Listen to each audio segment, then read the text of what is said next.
This is Ian, author of Google Drive and Docs in 30 minutes. Today I'm going to show you how to format the header row on a Google Sheets. If this video helps, please take a moment to like it and follow me. Let's get started.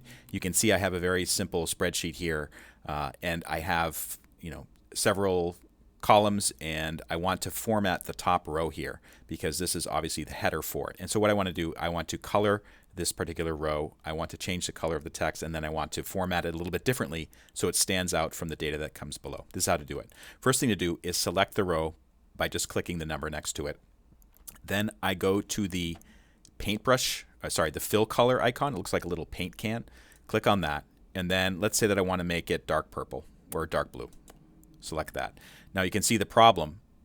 The black text on the dark blue doesn't show up that well, so I need to change the color of the text as well. So make sure that the row is still selected, and then select the icon that says text color. It looks like A with an underline on it. So select that, and I'm just going to change it to white. See the white circle? Okay, so that's looking better already. That looks pretty good. So when I come to this particular spreadsheet, I'll see that. I want to do a little bit more to it. Let's say that I want to center the text. So select the row again. I'm just going to do the whole, every single cell in the row. I'm going to center everything. There is an icon that's called horizontal align. Click on that and then select the center option. You can see it's centered. Last thing I want to do is just change the appearance of the text a little bit. So I'm going to make it a little bit bigger than the rest of the text. So right now the font size is 10. I'm going to change it to 14.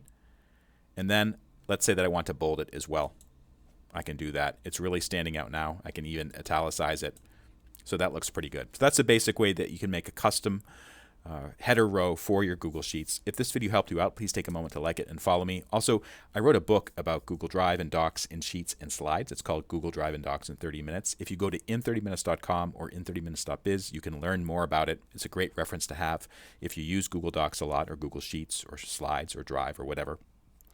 Also, remember to like the video and follow me. I usually have 2 new videos every week, oftentimes about different Google applications as well as other things that my publishing company covers. This is Ian signing off. Thank you so much for watching.